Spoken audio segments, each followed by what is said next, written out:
കണ്ണൂർ ആറളത്തെ ജനവാസ മേഖലയിൽ കാട്ടാന ഇറങ്ങി ആറളം പാലത്തിലെത്തിയ കാട്ടാനയെ തുരത്തിയോടിച്ചു. അജീഷ് ജയകുമാറാണ് കണ്ണൂരിൽ നിന്ന് വിശദാംശങ്ങളുമായി ചേരുന്നത്.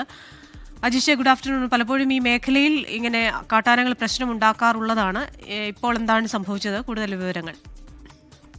ക്രിസ്റ്റീന, നേരത്തെ തന്നെ കാട്ടാന ശല്യമുള്ള ഒരു മേഖലയാണ് ഈ ആറളം ഫാം. ഇന്ന് രാവിലെയാണ് ആറളം പാലത്തിന് സമീപം ഈ കാട്ടാന എത്തിയത്. ഒരു ഇടവേളയ്ക്ക് ശേഷമാണ് വീണ്ടും ഈ ബാവലിപ്പുഴ കടന്ന് ആറളം ജനവാസ മേഖലയിലേക്ക് ഈ കാട്ടുകൊമ്പൻ എത്തിയത്. ഈ രാവിലെ ഈ പുഴ കടന്ന് കാട്ടാന എത്തുന്നത് നാട്ടുകാരാണ് ആദ്യം കാണുന്നത്. തുടർന്ന് വനപാല സംഘത്തെ വിവരമറിയിച്ചു. അവരെ വെടിപൊട്ടിച്ചും മുച്ചവെച്ചും ഈ കാട്ടാനയെ ഈ കാപ്പും കടവ് വഴി വീണ്ടും കാട്ടിലേക്ക് തുരത്തി ഓടിക്കുകയായിരുന്നു.